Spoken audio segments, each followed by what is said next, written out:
Proshadzi Nakbaga O. Good morning, good people. Gidagute Sigids. Madashi Mia Adeshheads. Maabe Sigids. Madzigidads Nakbaga O. Hello, good people. I carry my late grandmother Ruth's Hidadza name, Woman Appears, and it's such an honor to be here with you today. But before I start, I want to acknowledge the sacred land that we stand on and the Umaha ancestors who are buried in the bluffs along the river of what is present-day Sioux City. I also want to take this time to have a moment of silence to honor and remember the late Savannah Graywind, who went missing and was later murdered in Fargo, North Dakota. So if we can have a moment of silence for the late Savannah Graywind.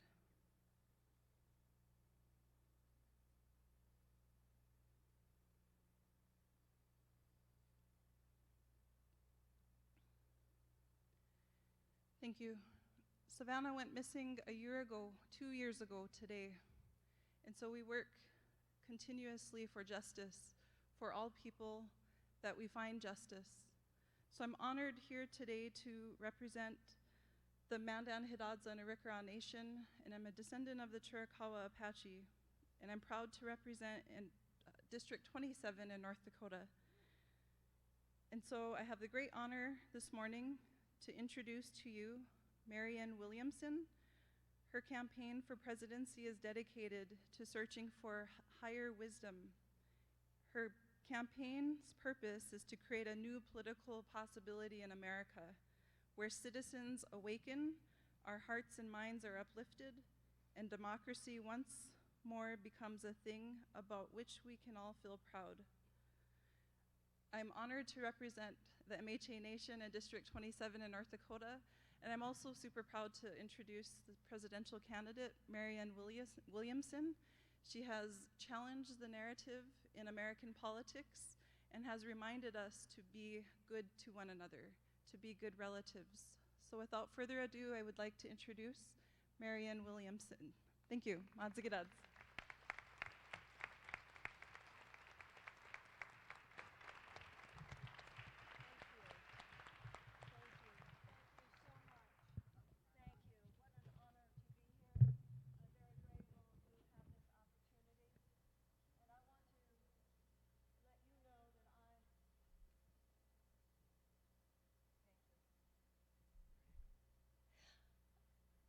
I join you today in the spirit of prayerfulness that has already been invoked at this event. And I say that because it is only within that spirit that we as a country will be able to repair that which has been broken. I want to be president because I want to help this country navigate this time of crisis, help this country put to bed one era of our history and begin a new one. And in order to do that, we need to face the fact that in any time of crisis, there is the opportunity to look at things that have not been looked at, make changes that need to be made, and when you rebuild your house, build it an even better way. The economic issues that have already been referred to here, the issues of missing and murdered Indigenous women, the issues of lack of health care, the issues of unfairly negotiated treaties, the issues of broken treaties, the issues of the Keystone and the Bakan pipelines, so many areas where on an external level there are deep and systemic injustices to be addressed. I'm running for president because if all we do is address those issues on the level of the external, then even when repair is made, repair can then be regressed, issues can be repealed, actions can be undone. I want to help this country reconcile with a horrific chapter of our past. I want our children to be taught what really happened. I want a huge series of conferences and artistic expressions. I want people of the United States to come to understand that what occurred on this planet is one of the great evils of history, but that I believe in redemption for nations as well as for individuals. We can atone. We can make amends. And if and when I'm President of the United States, we will. We will begin by taking that picture of Andrew Jackson off the wall of the Oval Office. I assure you, I am not a Native American woman, but I find it one of the greatest insults. You will not be insulted. You will be more than not insulted. If I am President of the United States, there will be a level of atonement. There will be a level of making amends, yes, on the external levels we mentioned, but also with so many other ways that your people are lifted to the level of partnership that takes us beyond the dominator model of history that white Europeans brought to this continent to begin with. We can begin again, not with white people dominating on any level and fixing what has been broken and telling you what is wrong and learning from you what has been wrong and doing something here to make it different and doing something there to make it different. We will go much further. From the depth of my heart and on behalf of the American people, I will apologize and I will ask your forgiveness and ask you to join in a new era of American history as partners on this sacred land. Thank you very, very much.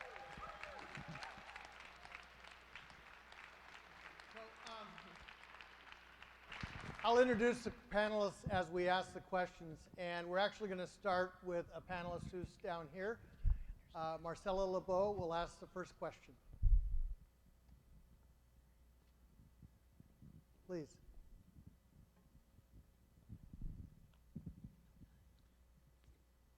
Thank you for this honor. Thank you for this honor, ma'am. I'm glad to hear the words that you spoke. And for Native Americans, especially those of us who live on the Cheyenne River Reservation, we look at the Doctrine of Discovery starting way back then and the things that have happened to Native American people. And on our reservation, my great-grandfather was one who, we say signed, but he put his mark on the treaty, the Fort Laramie Treaty. And he was given land, an allotment to move on to. That was already our land. That was treaty land. And he had to live there. And if he left, he had to have a signed permit to come and go. Otherwise, he would have been shot as a hostile.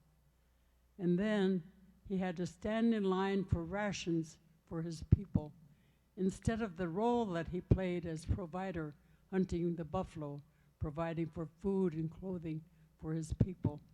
And I say, how in the world, how humiliating that must have been for him to sit in that role. But he lived by the treaty, and others did not live by the treaty. So our people are affected by all that has happened in the United States of America. And I'm thankful to hear your words, and we look forward to that and to your support. Thank you very much. The story that you just told involves not only deep injustice, but also, as you have mentioned, deep insult and deep humiliation. It was very profound for everyone in this room to hear your words, because you have reached an age, there is a certain point where we all get in our lives, if we're fortunate enough, that we are keepers of the story. There are young people here whose grandfather, I believe you were mentioning your grandfather, it will be so many generations back that they will not have the level of firsthand knowledge that you just displayed. If I'm President of the United States, one of the things that we will have is a great program of video recordings. Your words that you just spoke must be recorded for history. And not just Native American children should hear your words, all American children should hear your words. After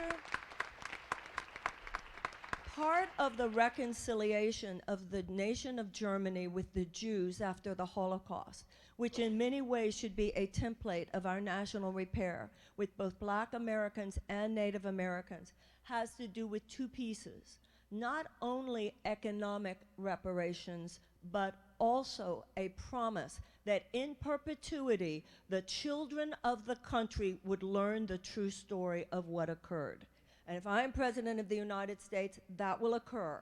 Part of that will be recordings of people such as yourself, ma'am, and this will not only be through colleges, through preschools, not preschools, through our public schools, and through a great way. I believe we should have an entire year of reconciliation where we do everything possible to allow the American people to hear stories such as yours in order that the changes of heart might occur on a mass level. Thank you for the honor of hearing your story. As part of that, do you think there should be reconciliations in terms of the medals of honor that were given to the service? Of course, they should be removed and withdrawn. You know, it's terrible to give someone a medal for being a murderer. You don't give someone a medal for being a murderer. But I believe that we must understand that nations grow just like individuals grow. Nations can be redeemed like individuals can be redeemed. And in order for that to happen, we must face the facts, we must face our shadows, we must face our character defects, and we must face the things that must be changed, and that will be part of that. Not blaming those men as individuals. They were all caught within a horrific chapter of history. But yes, it is absolutely important in our time. These medals, that honor must be withdrawn, of course. Thank you. These are symbols, but they matter. And that's the whole point here. They matter. They matter. Thank you. Our next question comes from Colleen Echohawk with the Native Organizing Alliance. Thank you. It is an honor to be with you. Thank you for being you. here. I want to touch on a subject that you've already mentioned, which is missing and murdered Indigenous women. According to the United States Department of Justice, American Indian women are 10 times more likely to be murdered than the national average. 4 in 5 American Indian women will experience violence in their lifetimes. And we see that all over our country. I live in Seattle, where I support American Indian, Alaska Native people who are experiencing homelessness. And we see these high rates of sexual violence with our folks who are homeless. We know that our Native community are more likely to be homeless than anyone else in our whole country. In Anchorage, Alaska, 60% of the homeless population are Native. In Seattle, 10%. Minneapolis, it's 22 times more likely to be homeless. And the missing, murdered, and Indigenous women is completely connected there because we know that that lack of stability of home and housing reverberates through that entire system. And so I just wonder what your response is to, I combine women and missing, murdered Indigenous women with housing and stability, and just some of your thoughts on that. A term that is often used today is intersectionality. Everything is related to everything. But let's begin with the fact that these problems themselves are but symptoms of deeper cause, a deeper societal dysfunction, a deeper societal breakdown. And the reason why I emphasize spiritual renewal and spiritual healing is because it is on that level of the heart that we will find the inspiration and the motivation and the understanding among the masses of American people that will be necessary to both create and perpetuate the political will necessary to make the changes that must be made. In the meantime, on the level of justice, one of my main focuses in the selection and the guidance of an Attorney General and the Department of Justice will be deep recognition of these wrongs, a deep recognition of the need to give all appropriate police agencies not only the resources that they need, but the direction that must be given, that these are issues that must be given full attention. And I look forward to working with police and criminal justice systems within the Native tribes for their own ideas about how these things are to be done, when it is preferred that the federal government of the United States give money that is to be used by tribes versus when the tribes themselves would prefer that state and federal agencies are involved. In me, you would have a president who is on this, and I am deeply aware that violence against women and girls is one of the most demonic signs of a nation as well as an individual that has lost its soul.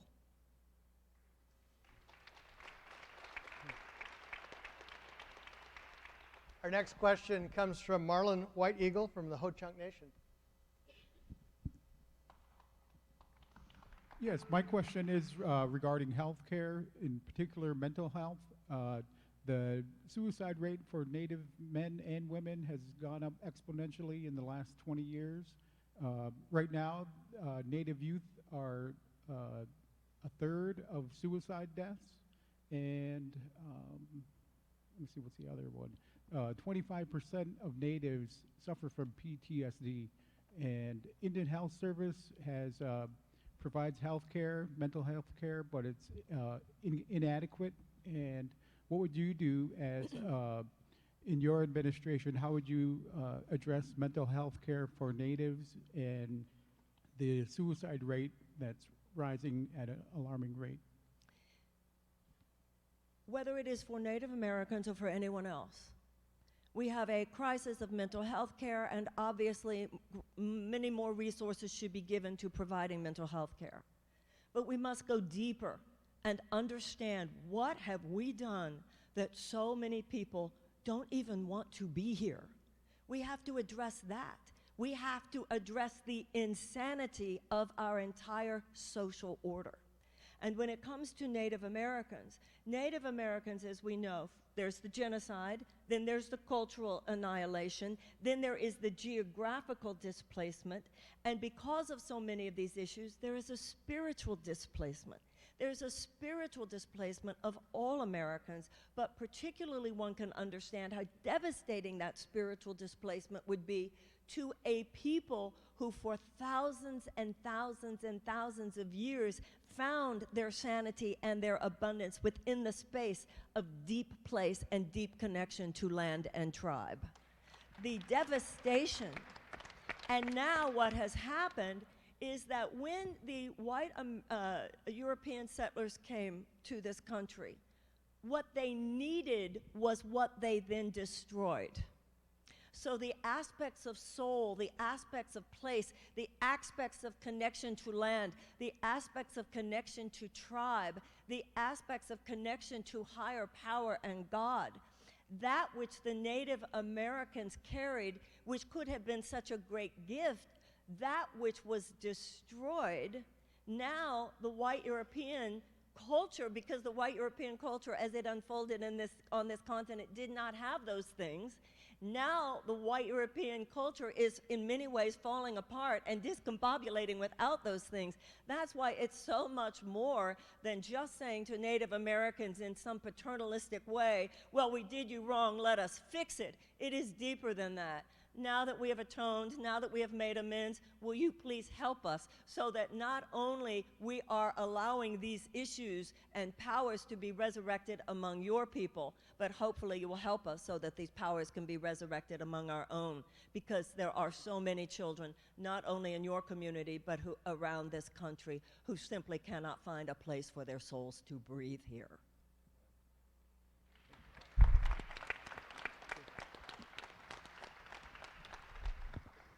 Our next question comes from Shannon Halsley, Stockbridge, Muncie.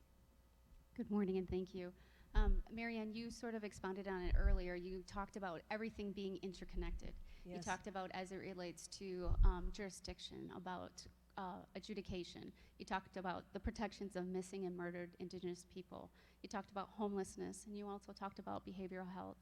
My question is about criminal justice and policing. With that said, American Indians are the most likely group of people to be killed by police. And with that said, we're also some of the highest propensity of people against violence within our tribal nations. With that said, it's extremely complex in terms of us as tribal sovereigns, as how we interact and how we adjudicate those things within our own tribal departments of court and tribal police departments. With that said, we have issues that are intercorrelated to how we do that based on the entanglement of some of the challenges that are placed on us from our federal agencies, and how, as we as sovereign nations, execute and adjudicate those things specifically. So what does your administration plan on doing to assist tribal nations in tackling those jurisdictional and funding issues or problems that are faced both by our tribal courts and by our law enforcement agencies? May I ask what you were referring to specifically when you talked about challenges put upon you by federal Right, because there's legal entanglements associated with as to how we govern. We're self-governed. We're tribal sovereign nations. However, there are jurisdictional issues enjoined to different things, especially as it relates to VAWA and other issues. But how we adjudicate and how people are basically how they bring crimes to be brought to justice. So, with that said, how will you, in your administration, help us assist in doing so? This afternoon, I will be unveiling a proposal for a United States Department of Peace. And one of the things that I am dealing with in all of this has to do with the fact that we will not be able to counter the violence in our society until we recognize the many ways in which we have become a violent society. It's not just about guns, it's not just about dealing with criminals. It's about dealing with all of the many ways, whether it has to do with environmental violence, whether it has to do with violence in our hearts, whether it has to do with violence in our entertainment, and also has to do with violence within our criminal system, violence within our policing, etc. That is what I feel that I can help inaugurate in this country, is a deep conversation.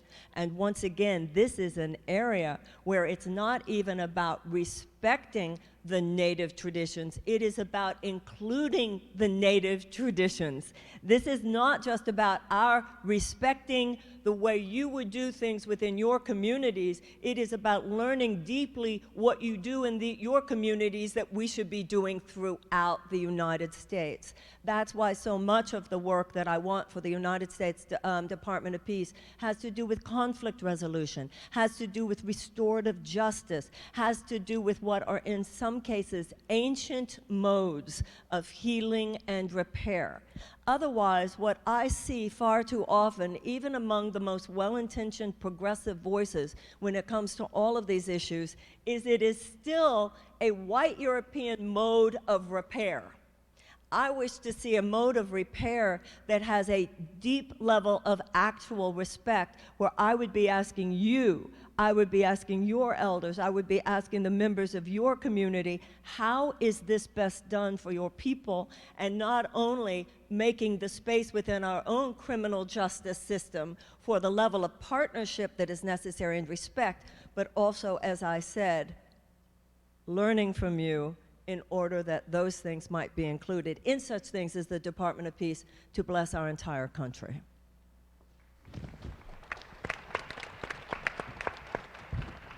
Our next question comes from Lisa Whitepipe from Rosebud. Good morning, and thank you. I'm very honored to be sitting on this panel today. My question has to do with the environment, and thank you for taking your position in restoring our sacred Black Hills. The Rosebud Sioux Tribe is located in central South Dakota. And while we as nations clearly support economic growth, we do have a different analysis considering the sacredness of our lands. And I'm sure you have seen that at Standing Rock, and it's happening in Hawaii now. And tribes in South Dakota will be facing those same issues with KXL coming in. As president, how will you ensure that the sacred sites are protected and tribes are consulted prior to any development? There are certain places where we continue to compromise with oil and gas companies, with chemical companies, with other multinational corporate entities whose profitability and short-term profit maximization goals are simply at odds with environmental protection and cultural respect. I will not compromise. Their time is over.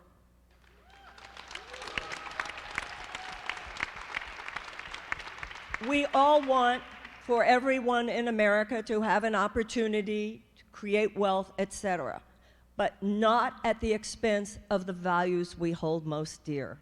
When it comes to Keystone, when it comes to Bakan, when it comes to Hawaii, when it comes to so many of these issues, when it comes to the Black Hills, it is time to stop talking about it. It is time to fundamentally change. I will not be timid with the use of the power of the presidency. I will use all executive orders and all executive powers given to me. You are citizens of the United States. In addition to that, this is a community that has been wronged. More than that, you are a community whose sacred values and principles are correct. They are in alignment with what our democracy should stand for. They are in alignment with a deep humanitarian respect for people and for planet. I will do more than advocate for you. I will tell all forces who violate those values to get right back where you belong. You do not have the right for your capitalistic concerns to run roughshod over the people and the planet on which we live.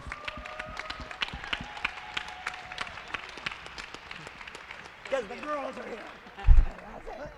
Let me follow up a bit with that. The globe is moving toward the standard of free, informed, prior consent. How do you make that part of the United States DNA? I'm sorry, because I don't totally understand that question. Free and prior consent, what are you specifically referring to? Any kind of development requires free, prior, informed consent from the people involved. Well, what as is a standard. Right, and what we are dealing with in terms of native tribes here is too many times where the United States government claims a kind of eminent domain.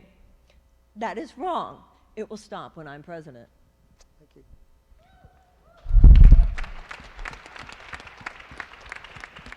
Our next question comes from Ed Sikakaku from the Ute Business Committee. Good morning. It's an honor to be here to ask you these questions. It's an honor, and it's honor to be me before as well. the people. You have taken a formal position on reparation for African Americans. And on your campaign page, you have highlighted several wrongs which you would correct with regards to Native Americans as well, such as returning sacred land resources back to Native American nations and protecting Native religion, freedom, sacred sites, and stopping the construction in the name of development of all lands encroaching on Native American lands. Also, historic deeds of violence, genocides, and theft are a sad chapter in our shared history, and were inflicted on Native peoples by our own federal government. However, tribes are less comfortable to speak or discuss reparations for tribal nations and prefer to just have their treaties implemented and their homelands restored. How will you balance these desires with your plans on reparation to right this historic wrongs and the damage it has done to tribal nations? Well, as you yourself said, the tribal nations themselves have indicated, and I agree, this is not the same situation with Black Americans, where it is a matter of not that it's easy, not that it's small, but there is a simplicity to the idea of economic restitution. When it comes to Native Americans, as you've indicated, this is a more complicated situation. It has to do with treaties that were unfairly negotiated to begin with. It has to do with treaties that have been broken.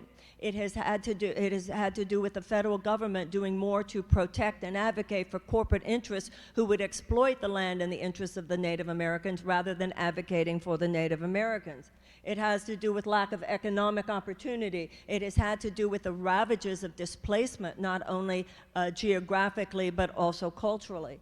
And therefore, with reparative measures towards Native Americans, it is more like when you have a chain and the chain has gotten a lot of knots in it, and you have to take a needle and try to undo it. And a lot of that has to do with listening to the voices of Native American elders and Native American community and to see what the needs are. What I can promise as president, I have a deep understanding, which I hope that I have been able to communicate here today. I have a deep understanding of the larger issue of injustice and the need for repair. I have a deep understanding that it is Native voices themselves who have the greatest wisdom about not only what needs to change, because in many areas, I, as a woman who is not a Native American, can learn what needs to change. That, and I feel to a great extent I have.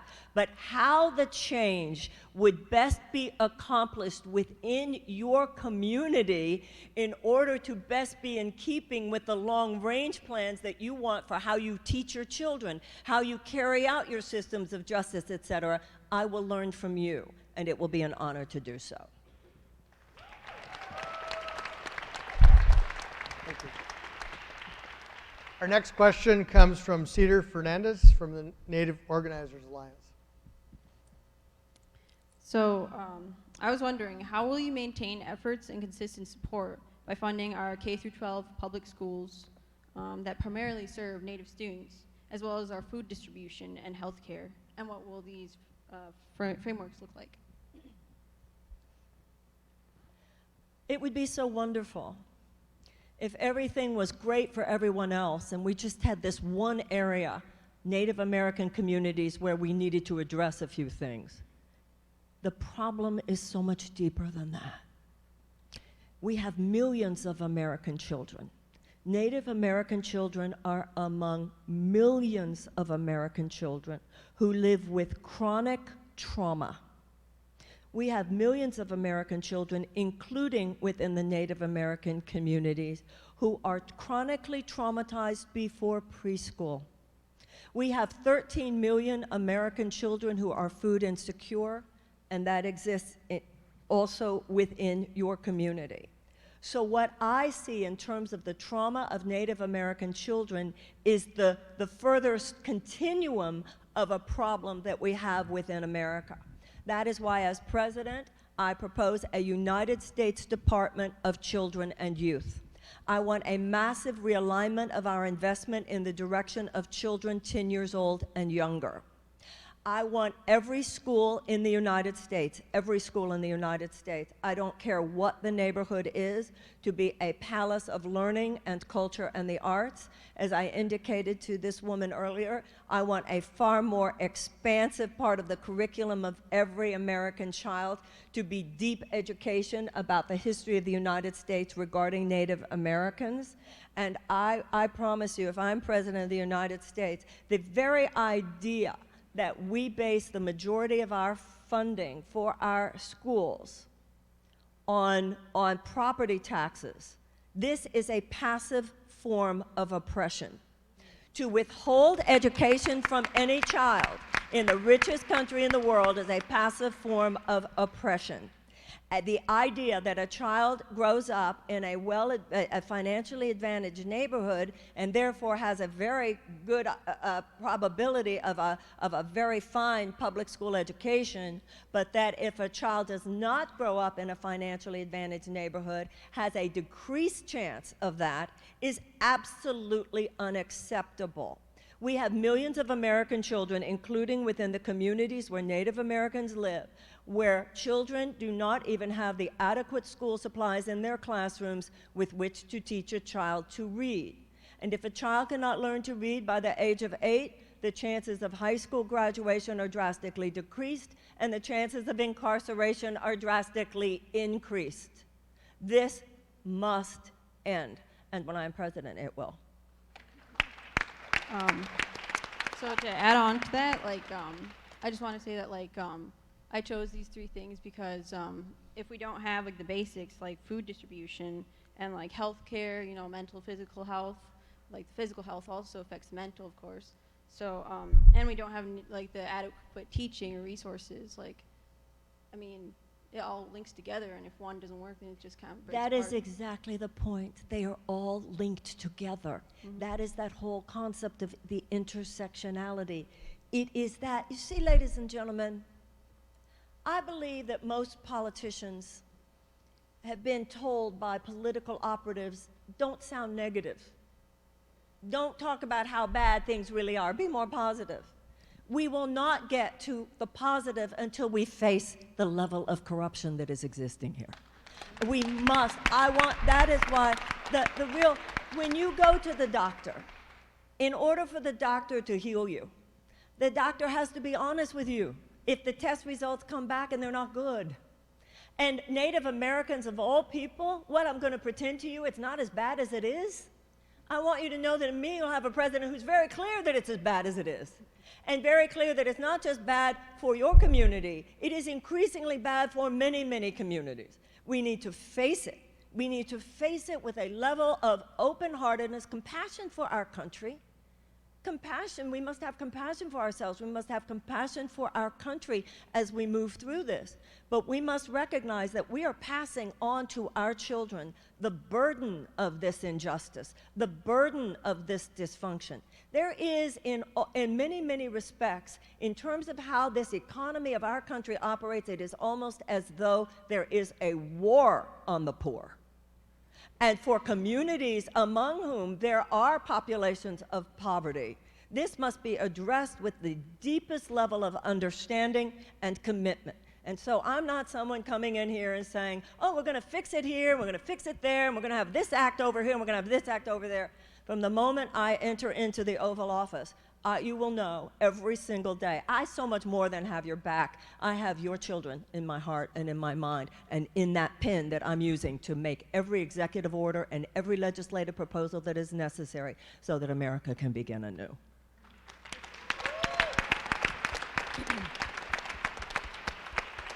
For you. And our next question comes from Janet David. It's Janet Davis. I am here and you are here because the presidential elections are coming up. And my question has to do with equal voting access. So our tribe, the Pyramid Lake Paiute tribe, and the Walker River tribes of Nevada have set the standard in 2016 to equal access to voting for tribal citizens on reservations in the United States. But we had to do that through litigation. 32 miles to go and vote is too far to go and vote. So we won our litigation, and we now have a polling site, early registration voting on our reservation. We also have polling sites on our reservation. Everything the county and the state said we couldn't do, they said that you can't, it's too soon, you can't get enough members in there to go and train to go and be polling workers. Well, we did that. We found young people in our community that were willing to step forward and do that, to be trained to be poll workers. So now for all the voting, we do have the early registration and all of that. So my question to you is, how will you ensure that all Native Americans on reservations have the same access without having to litigate? And we're also dealing with that situation in North Dakota right now, where there's quite an issue. Let's talk about historically what has occurred here. In 1965, the United States Congress passed the Voting Rights Act. It was specifically in response to the denial of voting rights for Black Americans, but the rights that were protected because of that act applied to all Americans, including Native Americans. In 2013, the John Roberts-led Supreme Court began chipping away at the Voting Rights Act. In her dissent, Justice Ruth Bader Ginsburg said something very interesting. She said, oh, I get it. So it's been raining. We had an umbrella. We haven't been getting wet because of the umbrella. And now you're saying, let's get rid of the umbrella. We don't need it anymore. She said, it'll rain. And what she predicted is what has happened. All of these efforts at voter suppression are a direct result of what has happened because of the chipping away of the Voting Rights Act in 2013. Now, that was a Supreme Court decision, but we can override the more nefarious aspects of it. Number one, through a president and a presidential administration and direction given to the Department of Justice. One of the main pillars to me in the selection of an attorney general will not only have to do with racial injustices, will not only have to do with white crime, but will have to do with specific attention to voter suppression. This is another area where we should not kid ourselves about the depth of corruption that is occurring here and why. We are living now in the year 2019 as we enter into the main thrust of the 21st century. There is a deep, deep, deep philosophical battle between the forces of exclusion and the forces of inclusion. The forces of inclusion are those of us who find it fascinating and wonderful and culturally rich and important for the world that we are many diverse cultures, that we are many different peoples, and we can have respect for all of them, and they can come together in a great panoply of creativity, even in the areas such as the white European culture with Native American, where repair must be made. But there are forces of exclusion. They are simply the legacy of the same forces of exclusion which had slavery and the genocide of Native Americans hundreds of years ago. It is no longer thank goodness, it is no longer an overt and violent perpetration of horror, but there are underlying continuations of that same exclusivity, of that same sense of entitlement by one people at the expense of others, that is a same sense of legacy of the old aristocratic paradigm that theoretically this country was founded to repudiate. We repudiated it in our original document of the Declaration of Independence in 1776, and it is time to repudiate it again. Not only is this country founded, and we must as a generation, as Americans, now we're all Americans here, and we must rebond emotionally and psychologically with the principles of the Declaration of Independence, because the Declaration of Independence is America's mission statement. All men are created equal. God gave all men inalienable rights of life and liberty and the pursuit of happiness. Governments are instituted to secure those rights, and when government's not doing its job, it's the right of the people to alter it or abolish it. We're not here to abolish it, but darn right, ladies and gentlemen, I am here to alter it. We will stand in our generation and in our time for an America where the idea that all men are created equal does not just mean men, it also means women, does not just mean some people, it also means all people, and that will be codified. If all of those principles are simply on marble walls or written on parchment, but no longer inscribed on our hearts, then they lose their moral force. Principles are dead if they're not alive in our hearts, and that's why I want to be president, because it is time for a great uplifting of consciousness among the American people, a time to rebond with these principles so that we can say, and we mean it. It was already said here, before I came onto the stage, it was already spoken by one of your leaders, that this is a time for the Native American community, as it is time for all Americans, not just to complain about the power that we do not have, but own the power that we do have. When enough Americans vote, Native American and otherwise, then all of the nonsense we have spoken about today will stop, because we the people will demand what we want. Thank you. I agree. Thank you. Thank you. Thank you. In the script, we have now a time for you to give a summary, but it's hard to beat that. Thank you. It is time for a new chapter of American history. It is time for us to do some very important, deep, and powerful repair work. It is repair work that must be done on the outside, and it is repair work that must be done on the inside. One of the things that we have seen in this presidency is that the consciousness of the president matters. The consciousness of the president has not just visible effects, but invisible effects. We all know that it is time to replace President Donald Trump. And my commitment is the commitment of so many millions of us. It is critically and urgently important that he be defeated at the polls in 2020. But ladies and gentlemen, in many ways, Donald Trump didn't create the deeper problems. The deeper problems created Donald Trump. We must do more than not fall over the cliff. We must get out of the vicinity of the cliff. Donald Trump is not just a politician, he's a phenomenon. And I do not believe that he will be defeated by an insider politics game. he will be defeated by a phenomenon of equal power. And that phenomenon that will defeat Donald Trump is not an individual. The phenomenon that will defeat Donald Trump is an uprising of consciousness among the American people, an awakening among all of us, a spiritual and moral as well as political awakening among all of us.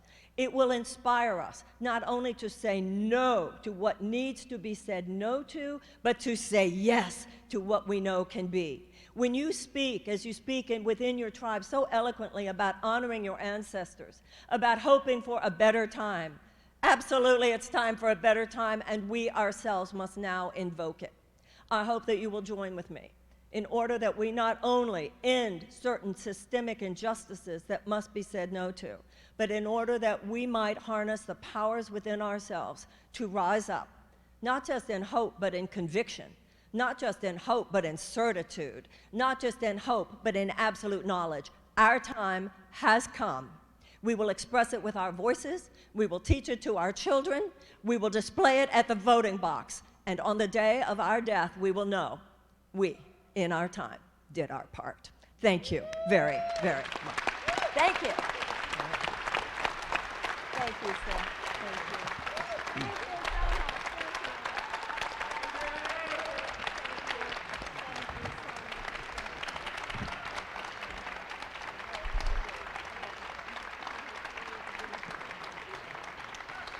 What I wanted to tell you about Marianne Williamson, when we were first putting this form together, we were calling everybody. We were, you know, in June we didn't know what was going to happen. In July we're in trouble, and we get a call from Marianne Williamson, first person to call in.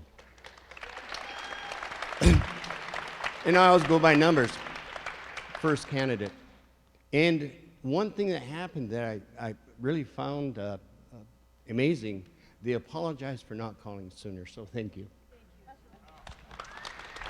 Thank you to our panelists.